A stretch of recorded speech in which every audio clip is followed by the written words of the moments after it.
Hello दोस्तों। तो कैसे हैं आप लोग। आशा करते हैं कि आप लोग अच्छे होंगे। मैं आज आप लोगों के लिए क्लास 12 का बिहार बोर्ड का जो ऑफिशियल मॉडल सेट आया है उसका मैं ऑब्जेक्टिव का सॉल्यूशन आप लोगों के सामने लेकर आया हूं। और इसके पहले मैं एक बात आप लोगों को बता देना चाहता हूं कि जो बिहार बोर्ड ने टोटल 5 ऑफिशियल मॉडल सेट आप लोगों के लिए जारी किए हैं, जिसमें से एक आप लोगों का इंटरनेट के माध्यम से जारी किए हैं और बाकी 4 जो है एक अपना ऑफिशियल ऑफलाइन यानी कि बुक स्टोर के माध्यम से जारी किया है, जिसका भी सॉल्यूशन आपको इसी चैनल के माध्यम से कराया जाएगा।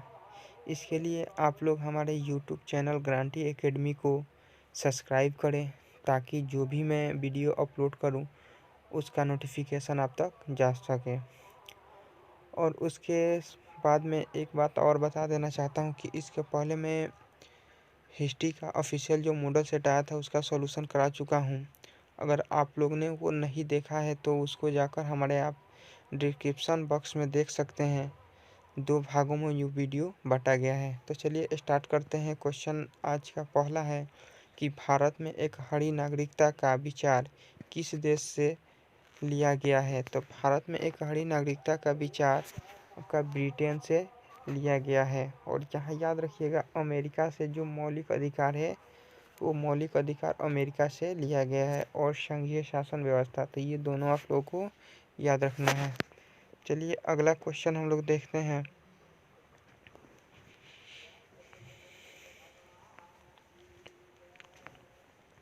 भारतीय संविधान का कौन सा अनुच्छेद निर्वाचन का प्रावधान करता है। तो इसका ऑप्शन नंबर सी हो जाएगा कि अनुच्छेद 324। अनुच्छेद 324। चलिए अगला क्वेश्चन नंबर 3 हम लोग देखते हैं। भारत के मुख्य न्यायाधीश की नियुक्ति कौन करता है। तो भारत के मुख्य न्यायाधीश की नियुक्ति जो है वो राष्ट्रपति के द्वारा की जाती है। तो ऑप्शन नंबर सी हो जाएगा। अगला क्वेश्चन नंबर हम लोग 4 देखते हैं कि भारत के संविधान में कितने मौलिक कर्तव्यों का प्रावधान किया गया। तो ऑप्शन नंबर डी हो जाएगा 11। अगला क्वेश्चन नंबर 5 हम लोग देखेंगे कि राज्य के संवैधानिक प्रमुख कौन होते हैं। तो राज्य के संवैधानिक प्रमुख जो होते हैं वो राज्यपाल होते हैं। तो ऑप्शन नंबर ए हो जाएगा। अगला क्वेश्चन नंबर 6 हम लोग देखते हैं कि भारत में कितने राज्यों को द्वंद्वात्मक व्यवस्थापिका है। तो पहले जो थी वो 8 थी, लेकिन अभी वर्तमान में यदि देखा जाए तो 6 है। 6 क्यों है? क्योंकि आप जानते हैं कि जो तमिलनाडु था तो तमिलनाडु 2017 में ही अपने राज्य से ये द्वंद्वात्मक शासन को ख़त्म कर दिया और हाल ही में जम्मू कश्मीर से भी इसको हटा दिया गया। तो इसलिए अभी वर्तमान में द्वंद्वात्मक व्यवस्थापिका देखा जाए पूरे भारत में तो 6 है राज्यों में है। तो अगला क्वेश्चन नंबर हम लोग 7 देखते हैं कि निम्न में से किस राजनीतिक पार्टी का उदय भ्रष्टाचार विरोधी आंदोलन के प्रति 6 में हुआ था। तो ऑप्शन नंबर बी हो जाएगा आम पार्टी का। अगला क्वेश्चन नंबर 8 हम लोग देखते हैं भारत के पहले कानून मंत्री कौन थे। तो ऑप्शन नंबर बी हो जाएगा डॉक्टर भीमराव अंबेडकर। अगला क्वेश्चन नंबर 9 हम लोग देखेंगे कि पहली महिला राज्यपाल कौन थी।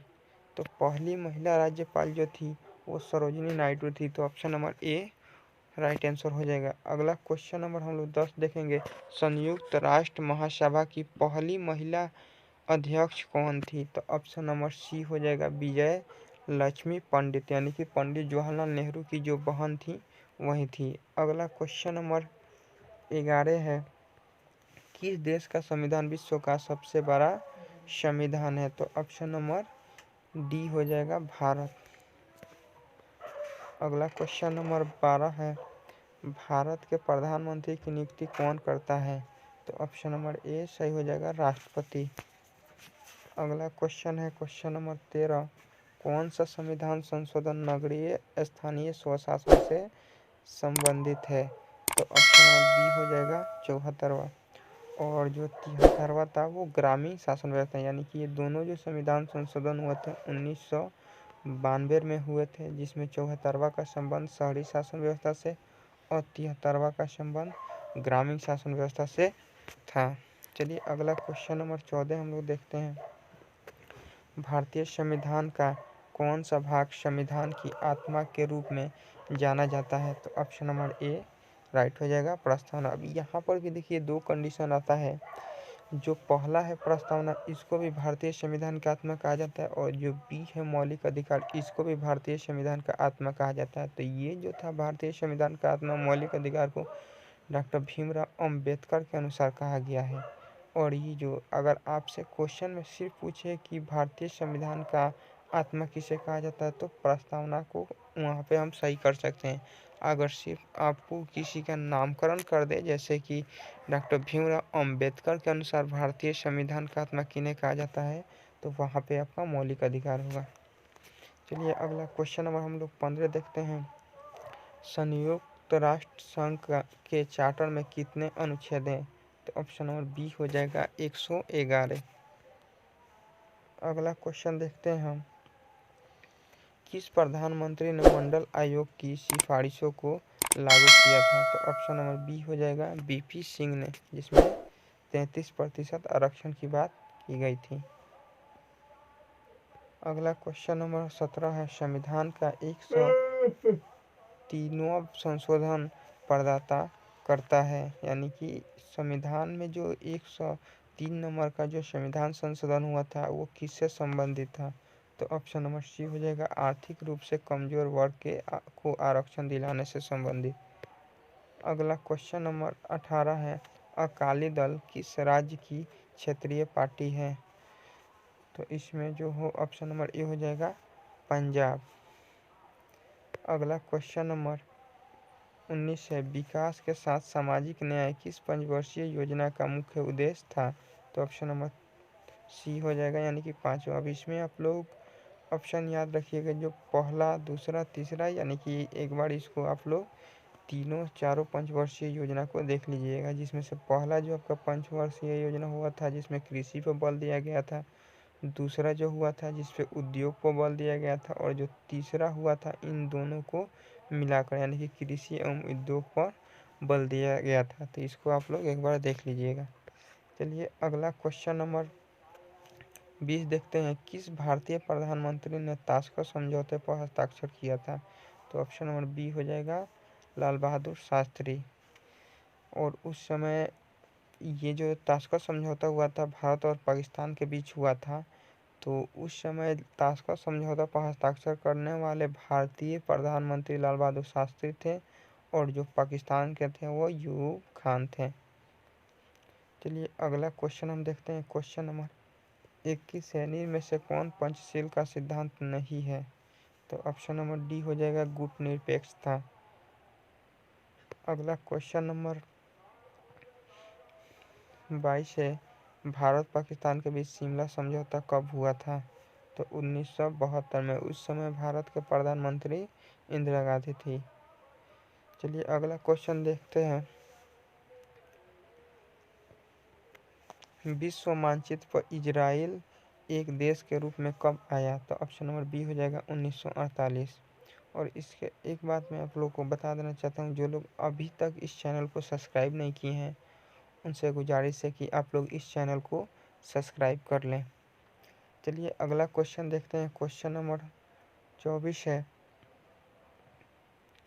कि G17 में कौन शामिल है?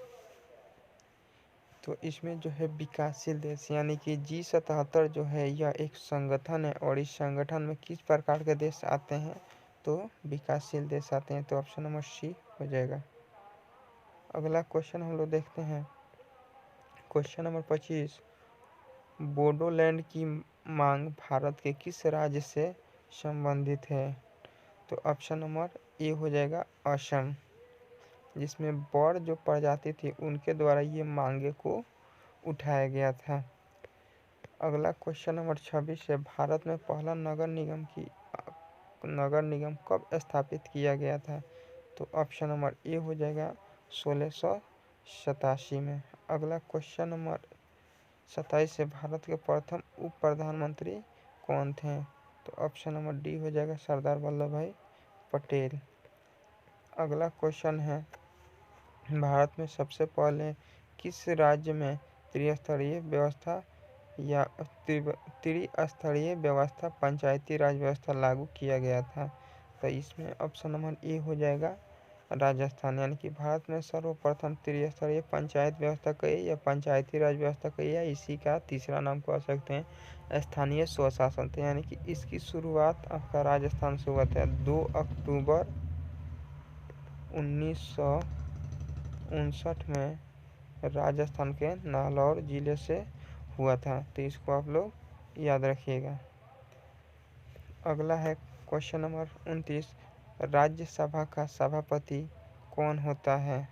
तो राज्यसभा का सभापति उपराष्ट्रपति होता है। तो ऑप्शन नंबर सी राइट होगा। अगला क्वेश्चन नंबर 30 है, संविधान का कौन सा अनुच्छेद नागरिकता से जुड़ा हुआ है? तो अनुच्छेद 5 हो जाएगा, ऑप्शन नंबर बी। अगला क्वेश्चन देखते हैं, क्वेश्चन नंबर 31, राज्यसभा का सदस्य होने की न्यूनतम आयु सीमा क्या है? तो राज्यसभा का न्यूनतम आयु सीमा जो है 30 वर्ष, यानी कि ऑप्शन नंबर बी हो जाएगा। अब जिसने इसमें है कि जितने बड़े से बड़े पद हो गए उनकी उम्र सीमा एक बार आप लोग देख लीजिएगा। जैसे लोकसभा के सदस्यों का सीमा 25 वर्ष होता है, उसी तरह राष्ट्रपति या उपराष्ट्रपति का उम्र सीमा 35 वर्ष होता है। चलिए अगला क्वेश्चन हम देखते हैं, क्वेश्चन नंबर 32 है, निम्न में से किसे संसद को संबोधित करने का अधिकार है? तो इसमें ऑप्शन नंबर बी हो जाएगा अटॉर्नी जनरल को। अगला क्वेश्चन नंबर 33 है कि अनुच्छेद 371 किस राज्य से संबंधित है? तो ऑप्शन नंबर सी हो जाएगा नागालैंड। और एक था जो काफ़ी मुद्दे में रहा है आपका 370, जो कि जम्मू कश्मीर से है। अगला क्वेश्चन नंबर 34 है, किस सलाह पर विधान परिषद को समाप्त किया जा सकता है? यानी कि किसकी सलाह पर विधान परिषद को समाप्त किया जा सकता है? तो ऑप्शन नंबर ए हो जाएगा विधानसभा। अगला क्वेश्चन नंबर 35 है, एक कार्यकाल में किस प्रधानमंत्री की कार्य अवधि सबसे कम रही है? तो ऑप्शन नंबर बी हो जाएगा चरण सिंह। और सबसे ज़्यादा किनकी रही है? तो पंडित जवाहरलाल नेहरू की। चलिए अगला क्वेश्चन देखते हैं, धन विधेयक प्रस्तुत किया जा सकता है केवल लोकसभा में, option number B right answer. अगला क्वेश्चन नंबर 37 हम देखते हैं, किस संस्था के पास संविधान की व्याख्या करने की अधिकार है? तो इसमें ऑप्शन नंबर आपका डी हो जाएगा सर्वोच्च न्यायालय के पास। अगला क्वेश्चन नंबर 38 से पंचायती राज्य शामिल है, यानी कि पंचायती राज्य किस सूची के अंतर्गत आता है? तो ऑप्शन नंबर बी हो जाएगा राज्य सूची के अंतर्गत। यानी कि इसी का पंचायती राज का दूसरा नाम क्या है? स्थानीय स्वशासन या पुलिस, या सारे ये जितने हो गए सबके सब राज्य सूची के अंतर्गत आते हैं। अब इसमें एक बार और आप लोग नोट कीजिएगा कि इसमें कुल कितने विषय आते हैं। तो जो राज्य सूची है इसमें कुल 61 विषय आते हैं, जबकि केंद्र सूची हो गए कुल इसमें 97 विषय आते हैं, और जो आपके समवर्ती सूची हो गए उसमें कुल 47 विषय आते हैं। तो इसको आप लोग याद रखिएगा, ये बार बार पूछता है। चलिए अगला क्वेश्चन है आपका क्वेश्चन नंबर 39, राज्यसभा धन विधेयक को कितने दिनों तक रोक सकती है? तो ऑप्शन नंबर बी होगा 14 दिनों तक। यानी कि राज्यसभा जो है धन विधेयक को अधिकतम 14 दिनों तक रोक सकती है, जबकि वही सामान्य कोई भी विधेयक होगा उसको अधिकतम 6 माह तक रोक सकती है। अगर 6 माह से ज़्यादा तक रोकती है तो वो स्वतः पारित माना जाएगा। यहाँ पर आपका जो क्वेश्चन नंबर 39 था इसका राइट आंसर बी होगा, यानी कि 14 दिनों तक। अगला क्वेश्चन नंबर 40 हम देखते हैं, निम्न में से कौन सी समिति राजनीति के अपराधीकरण के अध्ययन के लिए गठित की गई थी? तो ऑप्शन नंबर बी हो जाएगा बोहरा समिति। अगला क्वेश्चन नंबर 41 देखते हैं, चुनाव के लिए आदर्श आचार संहिता कौन जारी कर सकता है? तो इसमें ऑप्शन नंबर सी हो जाएगा चुनाव आयोग।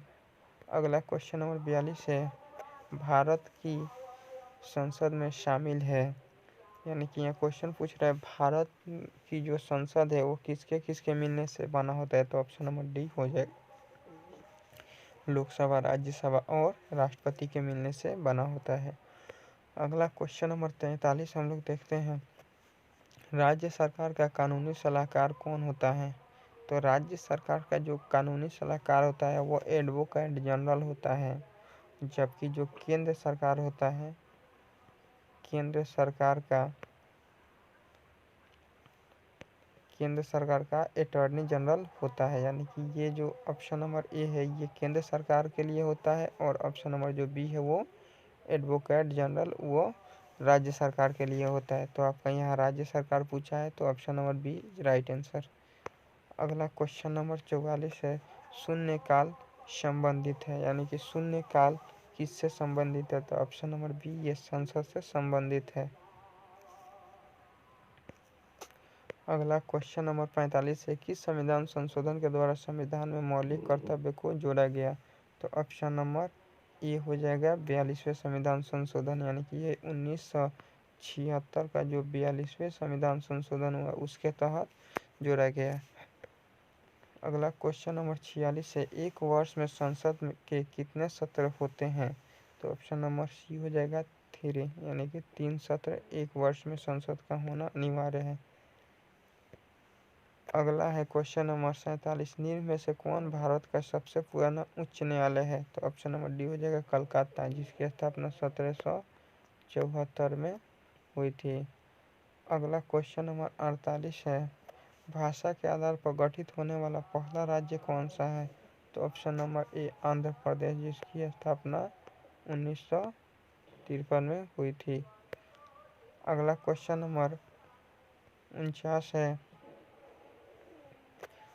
राष्ट्रीय मानवाधिकार आयोग की स्थापना किस वर्ष की गई। तो ऑप्शन नंबर बी हो जाएगा 1993। अगला क्वेश्चन नंबर 50 है, भारत में मतदाता की आयु है, यानी कि भारत में मतदान की आयु क्या है, यानी कि वोट देने का न्यूनतम आयु क्या है। तो ऑप्शन नंबर सी हो जाएगा 18 वर्ष। अब इसमें देखिए पहले जो थी वोट देने का न्यूनतम आयु जो थी 21 वर्ष थी, लेकिन इसको 1989 में एक 61वां संविधान संशोधन हुआ, जिसके तहत वोट देने का न्यूनतम आयु 21 वर्ष से घटाकर 18 वर्ष कर दिया गया। इसको आप लोग ध्यान में रखिएगा। यहाँ पे सिर्फ आपका क्वेश्चन पूछा था कि भारत में मतदान की आयु क्या है, तो बस उसके अनुसार ऑप्शन नंबर सी हो जाएगा 18 वर्ष। लेकिन ये क्वेश्चन इसी से पूछता है कि भारत में वोट देने का न्यूनतम आयु 21 वर्ष से घटाकर 18 वर्ष कब की गई। तो वही 1989 के 61वां संविधान संशोधन के तहत। चलिए, तो आज हम लोग इस वीडियो के माध्यम से सिर्फ 50 क्वेश्चन का सॉल्यूशन किए, और अगले वीडियो में मैं नेक्स्ट इसका जो अगला पार्ट आएगा उसमें 50 के आगे जो भी क्वेश्चन है उसका सॉल्यूशन किया जाएगा।